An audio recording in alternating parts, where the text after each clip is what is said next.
세상에 아무 문제 없이 살아가는 인생이 있을까요? 문제는 어디든지 있습니다. 누구에게나 다 있죠. 문제 중에 제일 큰 문제는 문제를 해결하는 방법을 알지 못하는 것이 문제죠. 오늘 본문에 보면 문제투성이의 한 인생이 소개되고 있어요. 35절을 같이 읽죠. 여리고에 가까이 가셨을 때 한 맹인이 길가에 앉아 구걸하다가, 자, 여리고는 이제 요단강 동쪽에서 서쪽으로 이제 건너오면 바로 맞이하는 이제 성인데요. 예루살렘 성으로 가는 관문과 같은 곳이에요. 예수님께서 여리고에 가까이 이르렀다라는 것은 이제 예수님의 죽음이 임박했다는 거죠.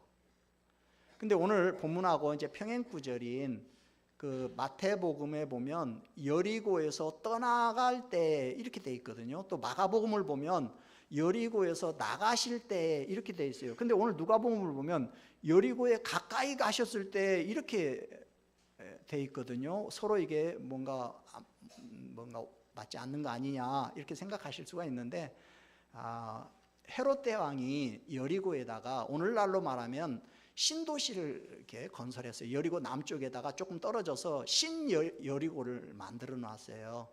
그러니까 지금 이제 마태와 마가는 예수님께서 구여리고를 떠나서 이제 신여리고로 가는 그 장면을 기록을 한 거고, 오늘 누가는 신여리고에 예수님이 이제 가까이 오시는 것을 그렇게 기록한 것으로 보입니다. 자, 근데 그때 길가에 앉아 구걸하는 한 맹인이 있었다고 그랬어요. 그 당시에 이제 거지들은 종종 도시 근처의 도로변을 따라서 이제 구걸을 했어요. 왜냐하면 이제 도시의 도로변은 거지들이 사람들을 제일 많이 접촉할 수 있는 곳이 바로 그곳이거든요. 마가에 의하면 이 사람의 이름을 우리한테 가르쳐 줬는데 바디메오라는 그런 맹인입니다. 지금 바디메오의 문제는 한두 가지가 아니죠. 먼저는 맹인입니다. 나면서부터 맹인이라는 이 불가능의 문제가 결국 바디메오를 문제의 인생으로 지금 이끌고 있는 거죠. 모든 건 여기서부터 이제 출발하는 거죠. 둘째는 거지입니다. 오늘 보니까. 그러니까 맹인이라는 문제는 당연히 이제 경제적인 자립적인 경제 활동을 할 수 없도록 문제를 이제 줄 수밖에 없는 거죠. 지금은 뭐 맹인도 이렇게 안마하는 그런 이제 기술을 이렇게 지압하는 그런 기술을 이렇게 배워가지고 저도 가끔 이렇게 막 이제 허리 쪽이 너무 이제 힘들고 아플 때는 이제 저도 가끔 이제 한 번씩 가서 이제 이렇게 봤는데요. 그분 눈이 안 좋으셔요. 안 좋으신데, 그러니까 맹인도 지금은 자기가 열심히 노력만 하면 뭐 밥 먹고 살 수 있습니다. 그러나 예수님 당시에 맹인이 할 수 있는 유일한 일이라면 그냥 구걸하는 것밖에 없어요. 근데 이제 당연히 그 다음에 이제 찾아오는 문제가 뭐냐면 이제 사람들의 무시예요. 당연히 맹인이다가 구걸하지. 그러니까 사람들에게 맹인이 사람들에게 뭐 줄 수 있는 건 아무것도 없고 맨 귀찮게만 하는 거죠. 그러니까 사람들이 당연히 이 맹인을 무시하는 거예요. 오늘 36절 7절을 같이 읽어보죠. 무리가 지나감을 듣고 이 무슨 일이냐고 물은데 그들이 나사렛 예수님께서 지나가신다 하니, 자, 이제 예수님이 이제 예루살렘을 향해서 올라가시는데 이 맹인이 아마 그 길에서 이제 구걸을 하고 앉아 있었던 것 같아요. 근데 갑자기 이 맹인이 들을 때 막 사람들 소리가 웅성웅성 많아지는 거예요. 그때 이 맹인은 무슨 생각을 했을까요? 야, 오늘따라서 이 구걸하기에 굉장히 좋은 환경이 지금 조성되고 있구나. 오늘은 다른 때에 비해서 상당히 많은 구걸을 할 수도 있겠다. 이런 기대감을 잔뜩 가졌겠죠. 그래도 궁금한 거예요. 도대체 뭔 일인데 사람들이 이렇게 웅성거리고 많은 건가? 그래서 사람들에게 물어봤어요. 무슨 일이래요? 그랬더니 옆에 그 사람이 말하기를 나사렛 예수님께서 지나가신다는 거예요. 그러자 그 말을 들은 이 맹인이 느닷없이 소리를 치기 시작하는 거예요. 38절 같이 읽습니다. 맹인이 외쳐 이르되 다윗의 자손 예수여 나를 불쌍히 여기소서 하거늘. 그 당시에 유대인들은 메시아가 다윗의 자손 중에 나온다라고 믿고 있었어요. 그래서 마태는 다윗의 자손 예수라는 말을 그냥 메시아라는 의미로 이렇게 사용을 합니다. 근데 느닷없이 이 맹인이 예수님을 다윗의 자손이라고 부르면서 나를 불쌍히 여겨달라고 외쳤어요. 이게 나를 불쌍히 여기소서, 이 말은 시편에서 멸시와 고통을 당하는 사람들이, 소외된 자들이 하나님 앞에 고할 때 외치는 그 형식이에요. 그래서 우리 앞에서도 보았죠. 그 세리가 기도할 때 바로 이렇게 기도했죠. 나를 불쌍히 여겨달라고. 자, 이걸 보면 바디메오는 평소에 예수님에 대한 소문을 아마 들어서 알고 있었던 것으로 보여요. 근데 예수님을 어떻게 알고 있었냐? 단순히 어떤 기적을 행하는 그런 분으로만이 아니라 메시아로, 다윗의 후손, 자손으로 이렇게 이해를 하고 있었던 게 분명해요. 그러니까 이 맹인은 예수님이 메시아라는 믿음을 가지고 있었던 거죠. 예수님께서도 이 칭호에 대해서, 지금 맹인이 부른 이 칭호에 대해서 아무 제재를 안 하시는 걸 보니까 이제는 자기가 메시아라는 사실을 사람들에게 알려도 뭐 상관없을 때가 됐다라고 판단을 하신 것 같아요. 근데 문제는 이 맹인이 소리를 지르는 걸 듣고 있던 다른 사람들의 반응이죠. 자, 39절 같이 읽습니다. 앞서가는 자들이 그를 꾸짖어 잠잠하라 하되 그가 더욱 크게 소리질러 다윗의 자손이여 나를 불쌍히 여기소서 하는지라. 자, 이 맹인은 뜻밖의 자기 문제를 해결할 기회가 왔다 싶어가지고 막 소리를 질렀어요. 근데 역시 돌아오는 것은 뭐냐면 평소와 마찬가지로 철저한 외면과 무시가 이제 산더미처럼 이 맹인에게 막 쏟아져 들어온 거죠. 금방 사람들의 반대가 막 부딪힌 거예요. 앞서가는 사람들이 막 시끄럽다는 거예요. 조용히 하라는 거예요. 입 다물라는 거예요. 많은 사람들이 막 잠잠히 하라고 이렇게 말하는 것을 보니까 아마 이 맹인이 상당히 큰 소리로 아마 예수님을 불렀던 것 같아요. 그냥 막 조용히 하라고 하는 거예요. 다 막 시끄럽다고. 근데 이 맹인이 어떻게 했어요? 조용히 했어요? 아니요. 거기 보니까 더 크게 소리를 질렀대. 더 크게. 애기들 중에 그런 애들 있잖아요. 시끄럽다는 뭐 조용히 하냐고 막 이렇게 하면은 조용히 한 것이 아니라 더 크게 막 우는 거예요. 이런 애들처럼. 여기 소리 지르다 크라조라는 말은요, 이 까마귀의 우는 소리를 본따서 만든 의성어예요. 그러니까 이게 동물들의 그 알아들을 수 없는 그 외치는 소리 있잖아요. 그러니까 한마디로 말하면 악쓰는 소리, 악쓰는 소리. 그러니까 예수님이시다는 말을 들은 이 맹인이 기회는 이때다 싶어서 막 악을 고래고래 막 쳤던 것 같아요. 지금 누가 보아도 이 맹인은 굉장히 불리한 상황이에요. 왜? 일단 앞이 보이지 않아요. 그러니까 사람들이 조용히 하라고 하는데 조용히 안 하고 막 악쓰고 더 시끄럽게 하면은, 만약에 어떤 사람이 무력을 행사한다면 뭐 눈도 안 보이는데 이 사람은 고스란히 그냥 당할 수밖에 없는 거죠. 만약에 예수님의 앞에 지금 뭔가 다급한 문제를 가지고 기회를 지금 예수님에게 지금 기회를 보고 지금 있는데 갑자기 이 맹인이 막 소리를 쳐가지고 자기가 그 기회를 뺏기게 된 사람이 있다면 그 사람이 이 맹인을 가만 안 두겠죠. 너 때문에 지금 나까지 지금 손해 본다고. 이 맹인은 다윗의 자손이여 나를 불쌍히 여기소서 소리를 질렀어요. 여기서 불쌍히 여겨달라라는 말은 지금 자비를 베풀어 달라는 얘기인데, 그러면 지금 예수님한테 이 사람은 뭐예요? 지금 동량을 지금 더 하려고 하는 거예요? 동정을 지금 구걸하는 거예요? 자, 근데 길을 가시던 예수님께서 악을 쓰니까 가시다가 멈추셨어요. 그리고 돌아보고서 그에게 이제 가까이 오라고 불렀어요. 자, 40절 41절 같이 읽습니다. 예수님께서 머물러 서서 명하여 데려오라 하셨더니 그가 가까이 오매 물어 이르시되 내게 무엇을 하여 주기를 원하느냐 이르되 주여 보기를 원하나이다. 자, 예수님께서요 그 사람을, 맹인을 부르더니 이상한 질문을 하셨어요. 내게 무엇을 하여 주기를 원하느냐.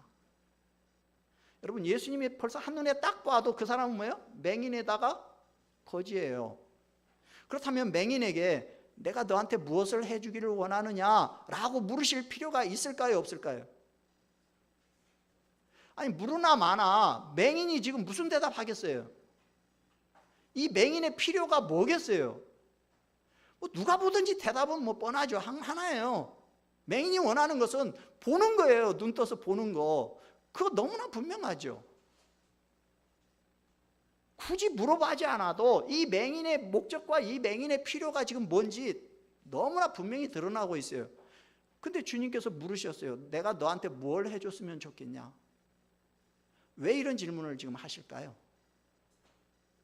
어떤 면에서 이런 질문을 하시는 것은 지금 주님이 이 맹인의 문제를 해결하시겠다는 거예요? 안 하시겠다는 거예요? 맹인의 대답에 따라서 할 수도 있고 안 할 수도 있다는 거죠. 이건 맹인에 대한 적극적인 태도가 아니죠. 맹인은 지금 예수님한테 애걸복걸하면서 매달리고 있어요. 그에 반해서 주님의 반응은요, 그냥 시큰둥해요. 맹인의 결사적인 모습에 비해서 예수님은 너무 소극적이시죠. 아니 주변 사람들이 볼 때 기왕에 부르셨으면은 가시던 발걸음을 멈추고 부르셨으면 그냥 불쌍한 사람 그냥 좀 더 적극적으로 대해 주시면 안 되나? 이런 오해가 생길 수도 있죠. 근데 주님께서 왜 그런 질문을 하셨을까요? 내가 너한테 무엇을 해줬으면 좋겠느냐? 왜 이런 질문을 하셨어요? 이 질문의 의도가 뭐예요 지금? 물론 목적이 있겠죠. 예수님이 그런 일을 하실 때는 이유가 있겠죠. 분명한 것은 예수님이 지금 이 맹인의 문제를 해결해 주시려고 한다는 것은 맞아요. 아예 주님이 이 맹인의 문제를 해결해 줄 생각이 없으셨다면 그냥 들은 채 만취하고 그냥 계속 가셨으면 돼요. 근데 예수님께서 멈춰 서서 맹인을 데려와라 라고 하셨을 때는 저 맹인의 문제를 내가 해결해 주고 가야겠다라는 생각을 하셨기 때문에 지금 그렇게 하신 거 아니겠어요? 그러면 불러놓고 너 지금 나를 통해 갖고 네 문제를 해결하려고 아주 애를 쓰고 있구나. 내가 해결해 줄게. 뭐 이러셨으면 주변 사람들도 얼마나 뭐 속도 시원하고 뭐 박수 치고 뭐 다들 해피엔딩하고 끝날 일인데, 근데 다 아시는데 왜 이 질문을 하셨냔 말이에요. 그것은 지금 주님이 이 맹인의 입을 통해서 듣고 싶은 말이 있는 거예요. 너는 나를 어떻게 생각하느냐? 너는 나를 누구라고 생각하느냐? 네가 생각하는 나는 누구냐는 거예요. 지금 네가 나를 부르면서 살려달라고 애를 쓰는데 그러면 너는 나를 누구라고 생각하냐는 거예요.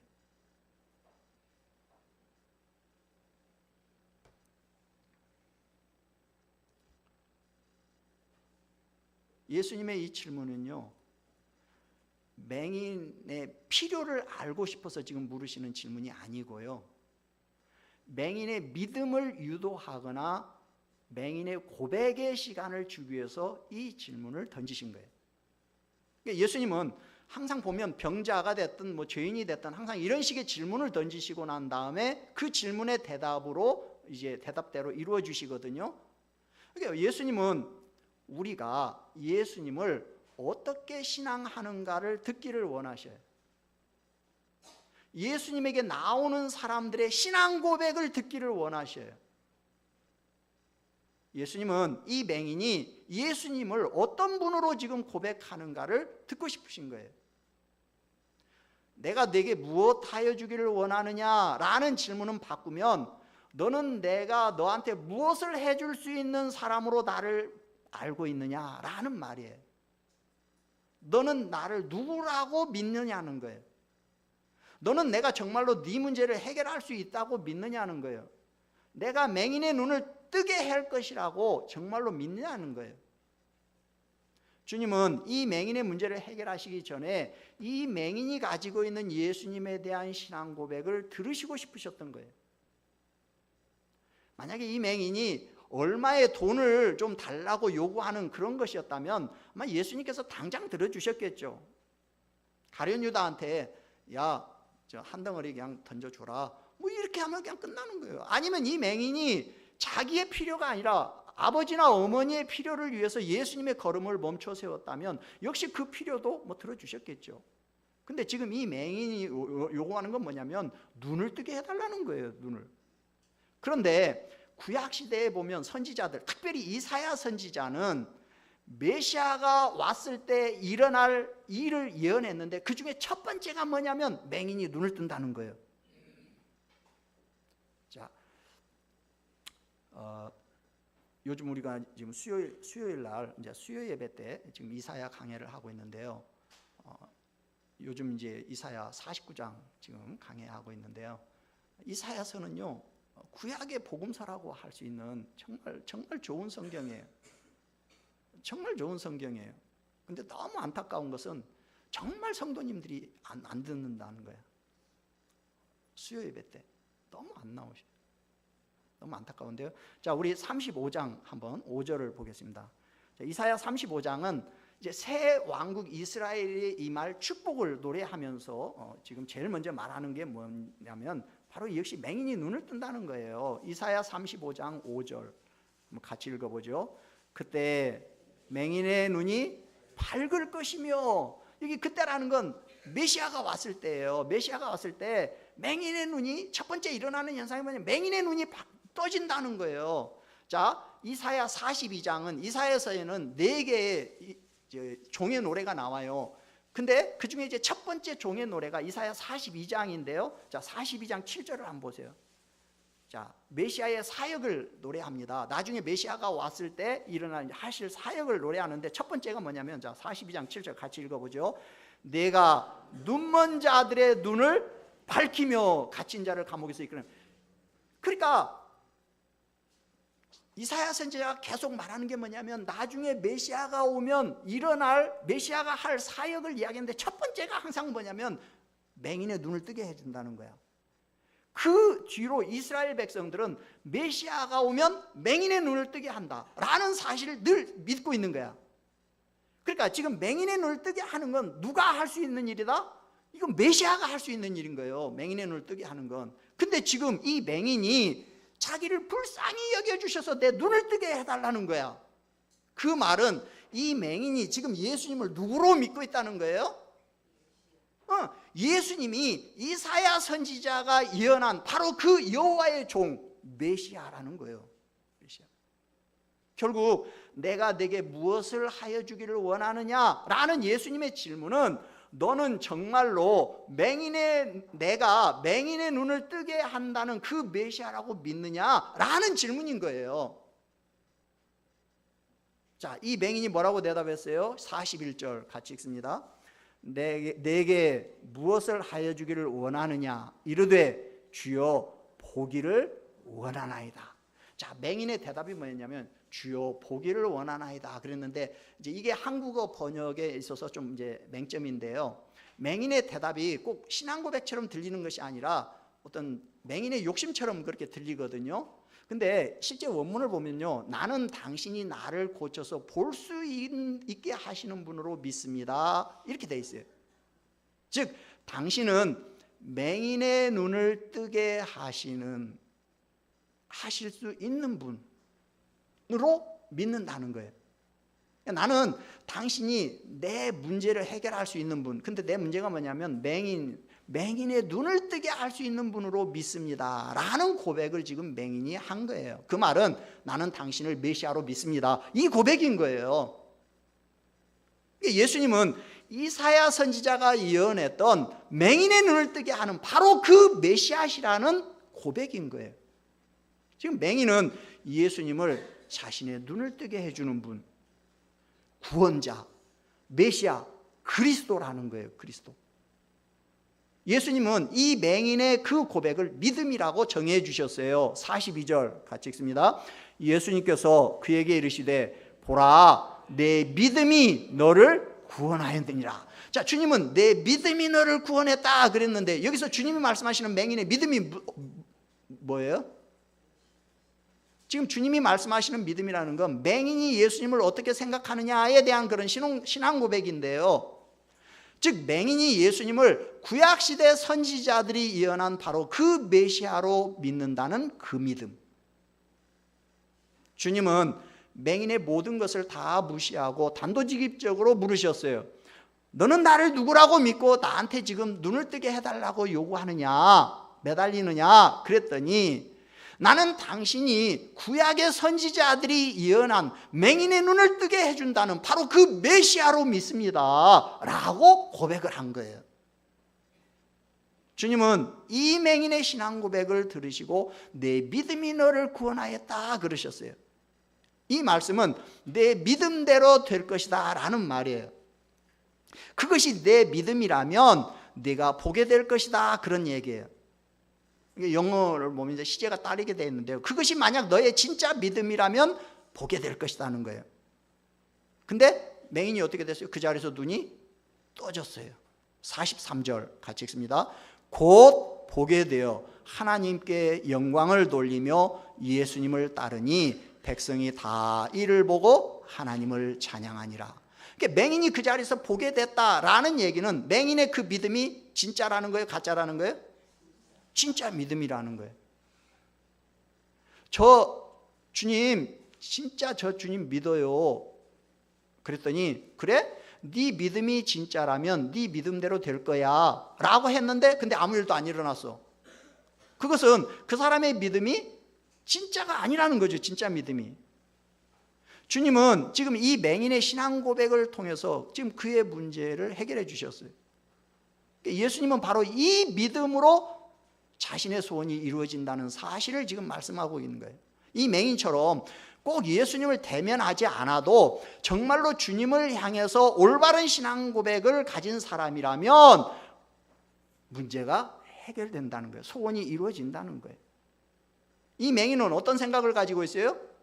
이 맹인은 자기는 꼭 예수님을 주님을 만나야 된다는 생각을 가지고 있었어요. 그래서 그렇게 길길이 날뛴 거예요.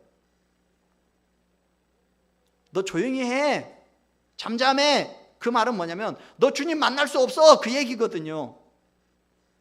그래도 이 맹인은요 막 주님 앞에 만나겠다고 길길이 더 난리를 쳤던 거예요. 근데 주님은 지금 이 맹인에게 뭐라고 해요? 나를 꼭 만나지 않아도 네가 정말로 올바른 믿음을 가지고 있다면 그 믿음만으로 너의 문제는 해결될 수 있다는 거예요.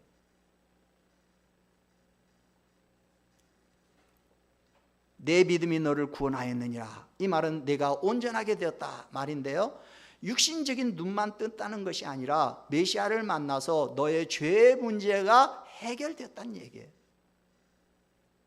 그래서 이 보게 된 맹인이 하나님께 영광을 돌리고 예수님을 따랐다 그랬어요. 이 말은 지금 예수님은 유월절을 지키러 지금 올라가고 있고 많은 사람들도 지금 유월절을 지키기 위해서 지금 예수님을 따라서 같이 올라가고 있는데 그 순례자들의 뒤를 쫓아갔다 그 얘기가 아니라 그리스도의 제자로서의 삶을 시작했다라는 말이에요.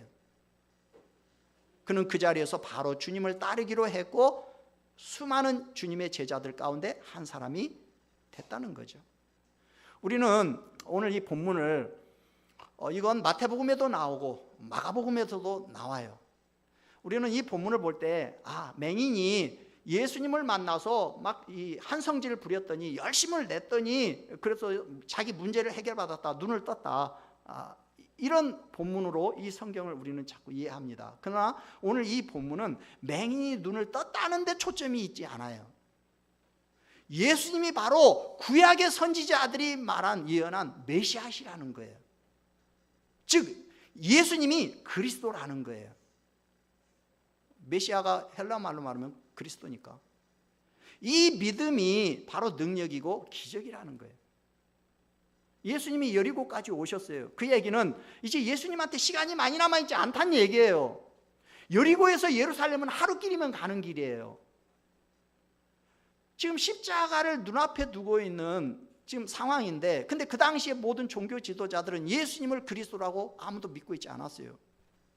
심지어 제자들까지도 주는 그리스도라고 신앙은 그렇게 고백을 했지만 사실 마음속으로는 정말 예수님이 그리스도라는 사실에 대해서 정말로 받아들이고 있지는 않았던 것으로 보여요. 그런 상황에서 주님은 이제 예루살렘 입성을 앞두고 오늘 이 맹인의 입을 통해서 주님이 그리스도시라는 것을 지금 나타내신 거예요. 그래서 뻔히 아시면서도 내게 무엇을 하여 주기를 원하느냐 물으셨던 거예요. 맹인의 눈을 뜨는 것이 초점이 아니라 그것을 통해서 예수님이 그리스도심을 나타내신 거예요. 여러분, 이 맹인과 같은 현실이 오늘 우리의 삶 아닙니까? 우리도 이 맹인처럼 많은 복잡한 문제들을 안고 살아갑니다. 맹인과 같은 현실이 뭡니까? 첫째는 일단 우리 스스로 해결할 수 없는 이 앞이 보이지 않는 이 맹인과 같은 질병의 문제를 우리는 안고 살아갑니다. 또 우리는 하루하루 구걸하지 않으면 살아갈 수가 없는 경제적인 문제를 안고서 살아갑니다.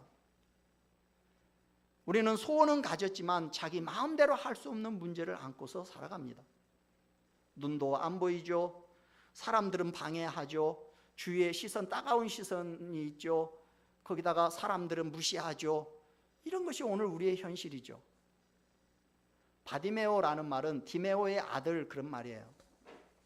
앞에 바자가 붙으면 누구누구 아들 그런 뜻이거든요. 바요나 그 말은 요나의 아들, 바돌롬의 돌롬의 아들 그런 뜻인데요. 자, 디메오의 아들 바디메오 무슨 말입니까? 왜 이 맹인의 이름에다가 아버지 이름을 붙여놨을까요? 바디메오의 지금 이런 처절한 현실이 대물림되고 있다는 거예요.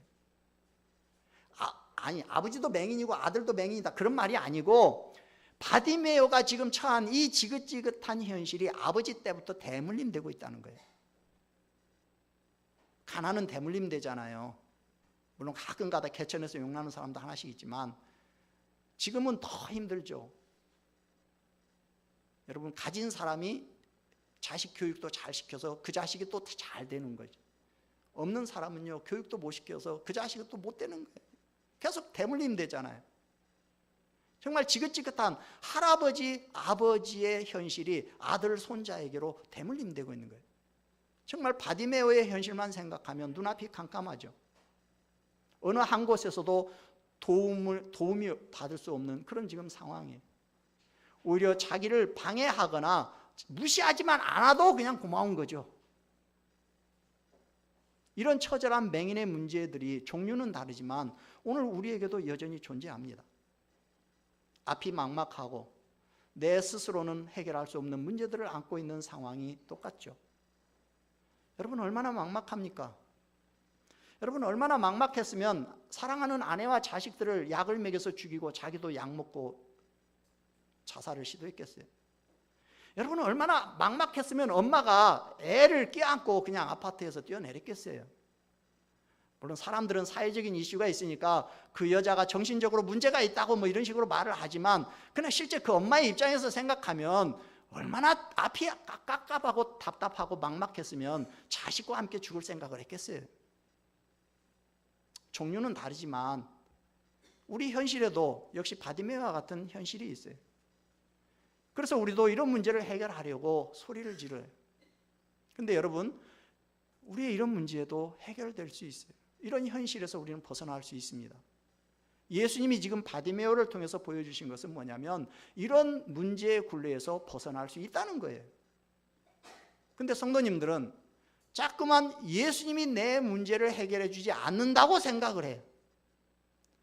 그러나 문제는 예수님 때문이 아니에요. 예수님한테 있는 것이 아니라 내 믿음 때문인 거예요. 내가 가진 신앙적인 현실 때문에 그러는 거예요. 지금 내가 주님을 향해서 가지고 있는 내 신앙의 태도가 내 문제에서 벗어나지 못하게 지금 나를 붙들고 있는 거예요. 주님은 지금 당장이라도 우리의 문제를 해결하실 수가 있어요. 문제는 주님이 원하시는 대답을 해야 해요. 주님을 만족시켜 드려야 해요. 사람들이 예수님에 대해서 가지고 있는 생각이 다 다릅니다. 우리 중에 어떤 사람들은 주님과 커뮤니케이션 하는데 문제가 없어요. 잘 됩니다. 그런데 똑같이 주님을 섬기고 쫓아가는데 그렇지 못한 사람도 있어요. 오늘 예수님께서 내게 무엇을 하여 주기를 원하느냐라고 물으신다면 여러분 어떤 대답을 하시겠어요? 여러분 나를 향한 질문의 핵심을 놓치면 안 돼요. 무엇을 너한테 해줄까가 아니에요. 너는 나를 누구라고 생각하느냐는 거예요.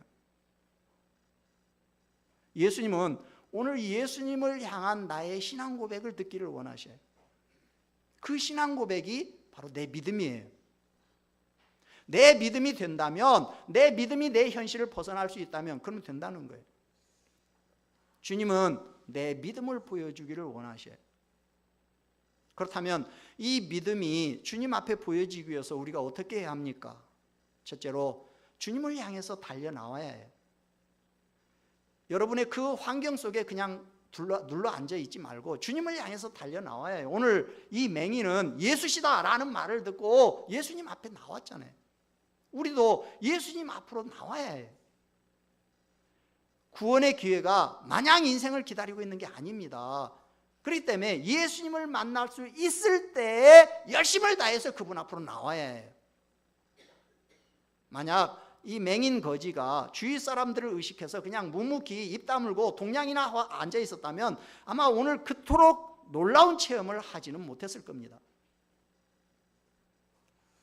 이사야 49장 8절에 보면 여호와께서 이같이 이르시되 은혜의 때에 내가 내게 응답하였고 구원의 날에 내가 너를 도왔도다 그랬어요.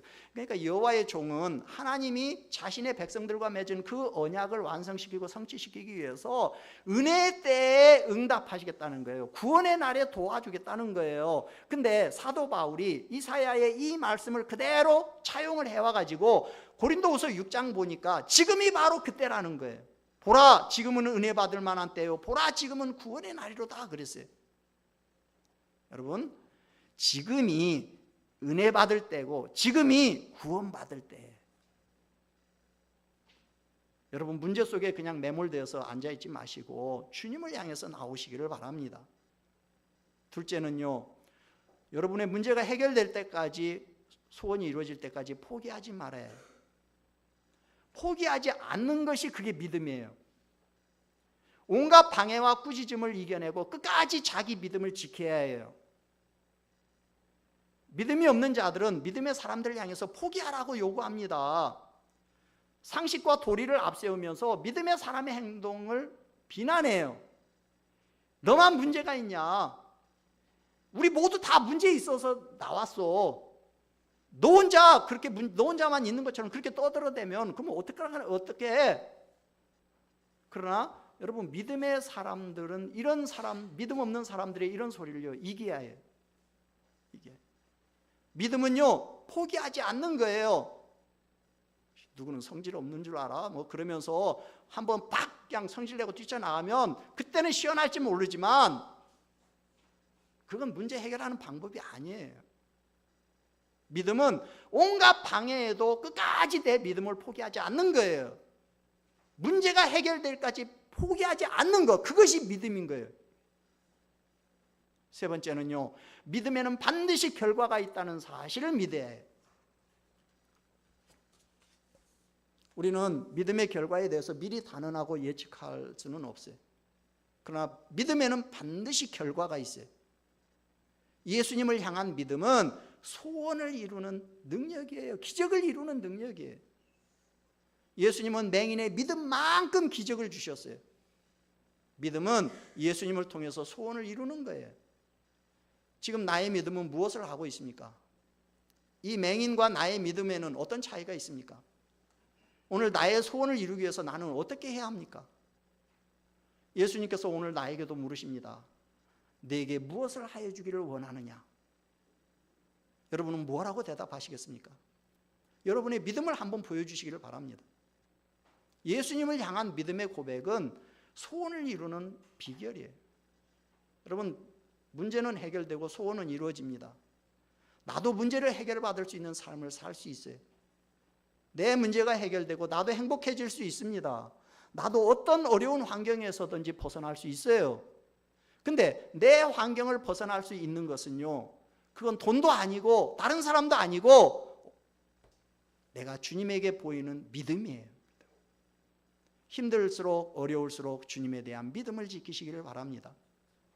힘들고 어려울수록 문제가 생길수록 신앙을 지키시기를 바랍니다. 어렵지만 이거밖에는 해결 방법이 없어요. 그것만이 유일하게 내 문제를 해결할 수 있는 방법이에요. 여러분, 믿음을 점검하시기를 바랍니다. 예수님을 향한 나의 믿음을 점검하세요. 그리고 그 믿음을 바로 세우고 힘들고 어려움이 올수록 지칠수록 더 주님을 붙들 수 있는 그런 분이 된다면 그의 인생은 언젠가 쨍하고 펴뜰 날이 있을 겁니다. 이번 주에 저와 여러분들의 인생이 그런 인생이 되기를 주님의 이름으로 축원합니다. 우리 찬송 93장 부르고 하나님 앞에 기도하겠습니다.